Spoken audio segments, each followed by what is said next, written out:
जगत का कर्ता ईश्वर नहीं है, ये बात तो छोड़ो, कोई किसी का कर्ता नहीं है, खाली ईश्वर की बात नहीं है। एक द्रव्य दूसरे द्रव्य का कर्ता धर्ता नहीं है। ये बात जब तक स्वीकार नहीं करोगे तब तक तुम्हें दुख से कोई नहीं बचा सकता। सारे दुखों की जड़ है दूसरे को अपना कर्ता मानना और अपने को दूसरे का कर्ता मानना। इस सारे दुखों की कहानी है, सारे दुख इसी काम से चल रहे हैं। देखो, ये सब अपन की मान्यता, अपना ज्ञान, ये जो अपन के अंदर स्थिति बनी हुई है, ये सब अज्ञानता से खड़ी है। देखो, हमें देव शास्त्र गुरु को पक्का भरोसा नहीं है। क्या भरोसा नहीं है?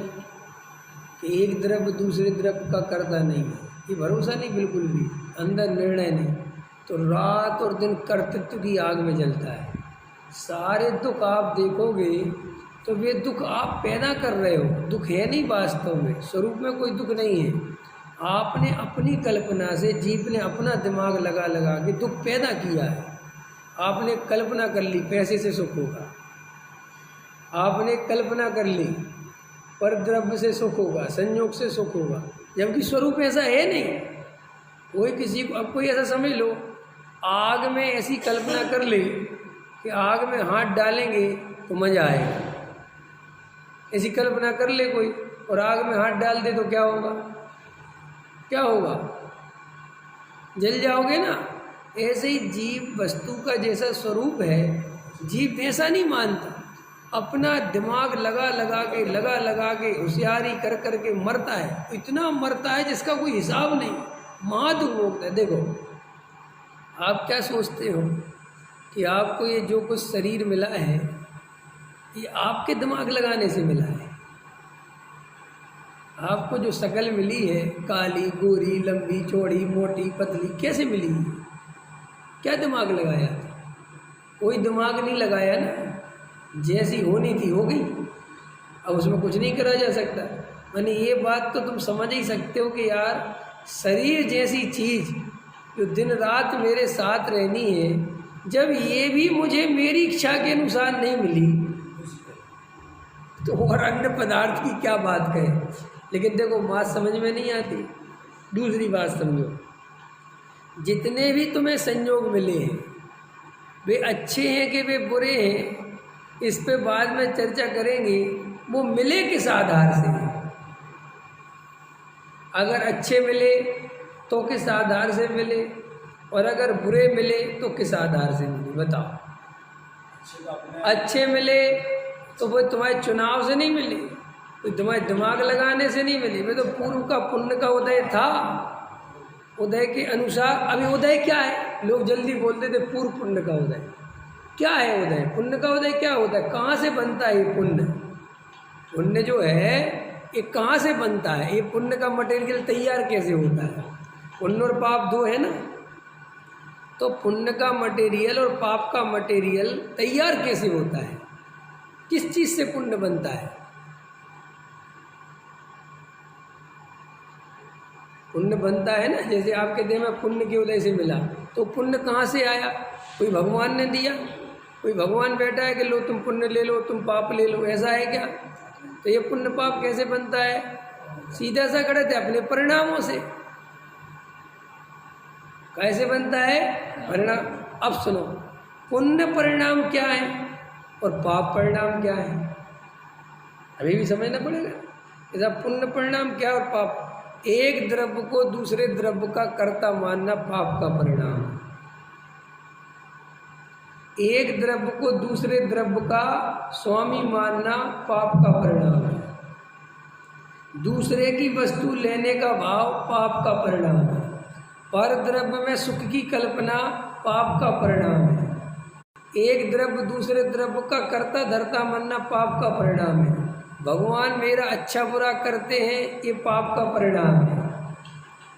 बेईमानी पाप का परिणाम है। छल कपट मायाचार, दूसरे जीवों को छोटा मानना, अपने को बड़ा मानना, ये पाप का परिणाम है। किसी जीव की तकलीफ देना, ये पाप का परिणाम है। कितना सरल है, पकड़ में आ गया। और पुण्य का परिणाम क्या है? एक द्रव्य दूसरे द्रव्य का कर्ता नहीं है, ऐसा मानकर समता भाव धारण करना।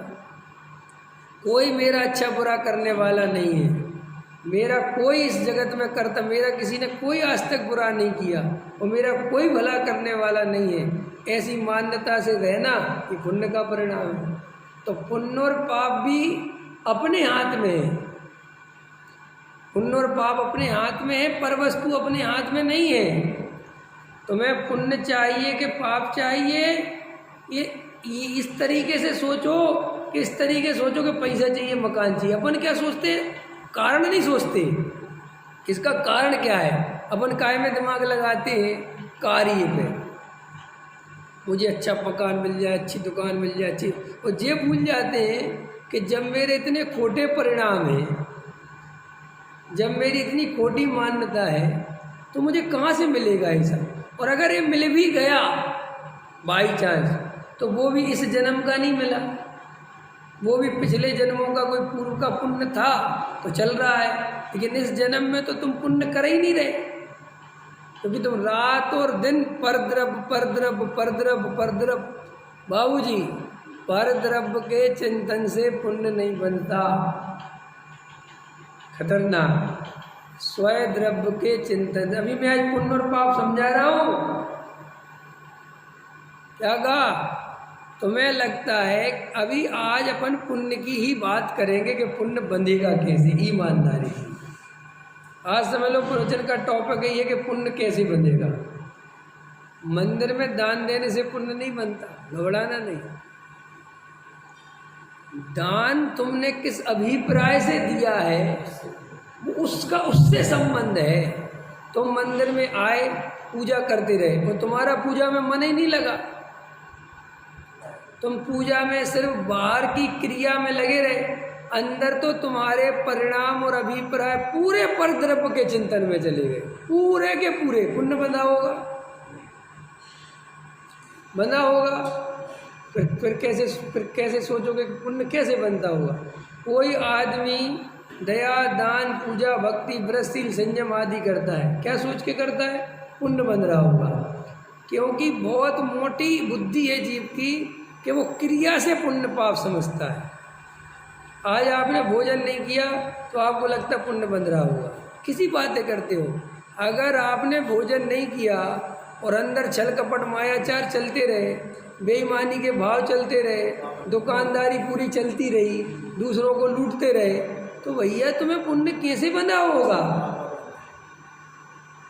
अंदर समय तो लौकिक सुख भी बिना पुण्य के नहीं मिलता।